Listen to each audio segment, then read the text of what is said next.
Fisik tadi ya, sex, sleep, food, water, air. Air itu udara.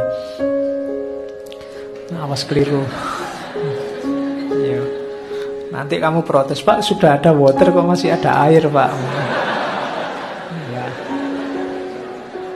Ya, water sama air itu bahasa Inggris itu, jangan keliru. Oke. Jadi itu kan kebutuhan-kebutuhan fisik.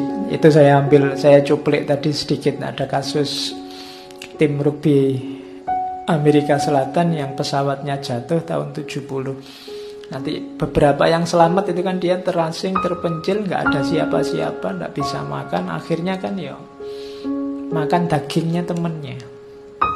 Kenapa kok bisa orang sampai begitu? Loh, kalau sudah lapar apa yang tidak mungkin? Kamu mengharamkan dagingnya manusia, Pak, babi aja nggak boleh, Pak, apalagi manusia. Kalau situasi sangat kepepet, kamu sudah tidak mikir lagi mana halal, mana haram, sudah. Jadi kenapa kebutuhan fisik harus dipenuhi? Dilarang mukul, tapi kalau hidungmu dibekep orang kan mau nggak mau kamu harus mukul-mukul. Kenapa? Ini nafas ini nyawanya terakhir. Kalau dia dihalang-halangi tidak bisa. Maka itu kebutuhan fisik, kebutuhan paling dasar. Naik satu level, ada kebutuhan keselamatan dan keamanan. Ini level 2. Kalau sudah yang bawah terpenuhi, orang biasanya ingin ini. Dirinya tidak terancam, baik dari serangan fisik, serangan emosi, musibah, bencana, diduduki, didominasi orang lain, kehilangan kerja, kehilangan keluarga, kehilangan rumah, kehilangan teman. Orang butuh selamat dan aman. Setelah yang dasar tadi,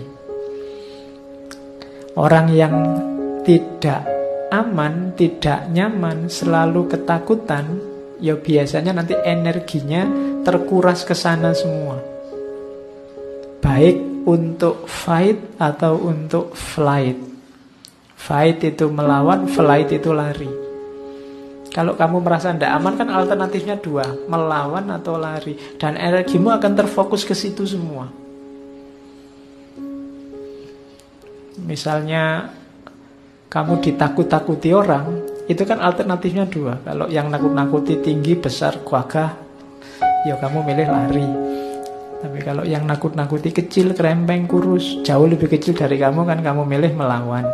Tapi intinya apa? Kamu tidak mau ditakut-takuti. Karena secara fitrah kamu butuh rasa aman dan selamat. Jadi itu kebutuhan level 2. Maka jangan heran orang yang merasa terancam itu bisa melakukan apa saja. Mungkin terancam kalah, mungkin terancam kehilangan teman, mungkin terancam kehilangan kekuasaan, mungkin terancam kehilangan kehormatan, mungkin terancam ketenangan hidupnya. Itu dia bisa melakukan apa saja karena ini kebutuhan yang termasuk dasar dan penting dalam hidupnya manusia. Kalian ngaji filsafat misalnya, terus kamu tahu musuhmu nanti juga akan ikut ngaji di sini. Itu kan kamu berpikir 2 kali mau ikut ngaji apa enggak. Kenapa? Kamu ingin aman. Itu fisik. Mental misalnya, kamu mau ngaji ke sini dan kamu tahu ternyata mantanmu juga mau ikut ngaji. Ya, ngajinya bawa pasangan yang baru lagi. Itu kan kalian mikir sudah kan, apa datang apa enggak ya. Kenapa? Kamu khawatir terancam, khawatir terserang, khawatir. Orang mesti milih rasa aman, rasa nyaman. Kenapa kok saya sering ditanya, kok di Indonesia itu kalau ada forum-forum pertemuan, kok orang mesti milih duduk di belakang dulu sih, Pak? Loh, itu kebutuhan rasa aman, rasa selamat. Karena kamu biasanya mikir yang depan-depan itu kalau ada apa-apa ditunjuk duluan. Jadi kamu terus pilih duduk belakang, jadi aman. Kalau pengen keluar bisa cepet-cepet. keluar lewat jalan belakang kan gitu. Coba kalau kuliah itu kan mesti yang datang awal itu mesti duduknya belakang. Kenapa? Kebutuhan. Kamu ingin aman, ingin selamat, ingin nyaman. Jadi kebutuhan fisik paling dasar dan kebutuhan keselamatan, keamanan di atasnya. Ada di atasnya lagi kebutuhan, kalau kamu sudah yang fisik terpenuhi, merasa aman, nanti ada kebutuhan di atasnya. Kebutuhan cinta dan rasa memiliki. Itu yang membuat kamu gelisah. Kok saya rasanya jomblo, Pak? Pasti kamu gelisah. Kenapa? Fitrah itu kebutuhan dasar. Jadi apa sih kebutuhan cinta dan rasa memiliki itu? Ya, cirinya 3. Inclusion, affection, dan control. Inclusion itu kamu merasa bagian dari kelompok tertentu. Orang butuh ini. Saya anak sini loh, Pak. Saya termasuk keluarga ini. Saya punya saudara ini. Saya punya. Itu kan bagian-bagian. Kamu punya relasi-relasi. Kamu tidak sendirian. Inklusi. Jadi tidak eksklusif dirimu, tapi orang lain juga terlibat dalam hidupmu. Kamu berafiliasi dengan mereka. Jadi kamu butuh itu. Kamu butuh kelompok. Makanya ada jutaan organisasi di dunia ini dan kamu mungkin anggota di beberapa di antaranya. Dan itu natural, alami. Setiap orang butuh berkelompok. Itu kebutuhan rasa cinta dan rasa memiliki. Yang kedua, afeksi. Afeksi itu ya kalimatmu biasanya. Kita butuh mencintai dan dicintai. Mencintai saja ya pahit. Ya. Kamu juga butuh dicintai. Dua-duanya butuh. Dicintai saja tanpa mencintai juga tidak enak, hambar. Yang enak itu ya ada yang kamu cintai dan ada yang mencintaimu. Meskipun mungkin orangnya beda-beda. Tidak apa-apa, tapi kan dicintai itu kan senang. Ada yang mencintaimu itu kan bahagia. Meskipun mungkin kamu mencintai yang lain, tapi tidak apa-apa. Itu kebutuhan manusiawi untuk cinta dan rasa memiliki. Yang ketiga, kontrol. Kontrol itu tadi kan kamu berkelompok, hidup bersama orang lain, dan keberadaanmu diperhitungkan. Keberadaanmu diperhitungkan itu kamu bisa mempengaruhi orang lain atau mempengaruhi dirimu sendiri. Itu kamu bisa kontrol. Nah, ini level ketiga. Naik satu level lagi tadi, level harga diri. Itu tadi kan ada self image sama self evaluation. Kamu butuh, dalam hidup kita butuh penghargaan dari orang lain. Orang lain mungkin ngasih hadiah padamu, mungkin menghormatimu, mungkin menganggapmu penting, menganggapmu punya peran, menganggapmu teman, menganggapmu orang yang berharga. Itu penghargaan dari orang lain.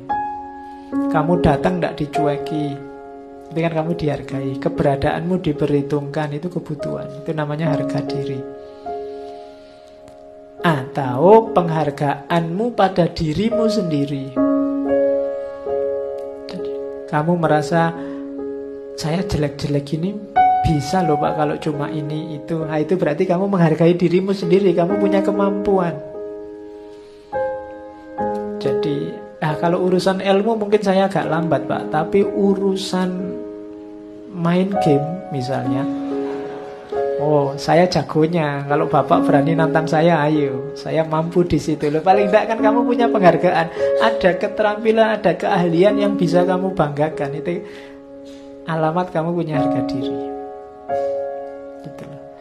Meskipun saya tidak punya apa-apa, tapi saya ini jujur loh Pak. Itu kan kamu membanggakan dirimu di aspek itu. Ada itunya. Itu berarti hidupmu ada kesempatan untuk bahagia. Kalau tidak sama sekali, kamu akan kesulitan membangun harga dirimu. Ya bisa diakui orang lain atau kamu yakini sendiri. Itu kan dua hal yang berbeda tadi. Jadi itu level yang keempat. Fisik, kemudian keselamatan, kenyamanan, kemudian cinta dan rasa memiliki, level 4 harga diri. Puncaknya adalah aktualisasi diri. Apa sih aktualisasi diri itu?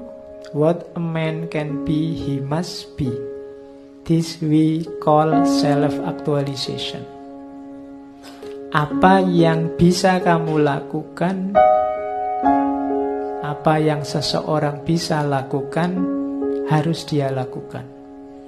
Penjelasan detailnya apa?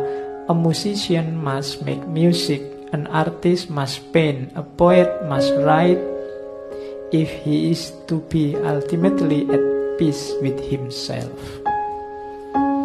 Seorang musikus harus membuat musik, seorang seniman, seorang pelukis harus melukis, seorang sastrawan harus menulis kalau dia ingin hidup damai dengan dirinya sendiri.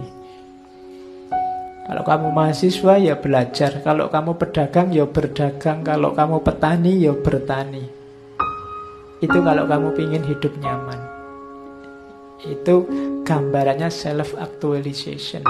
Everything I need I have already been given.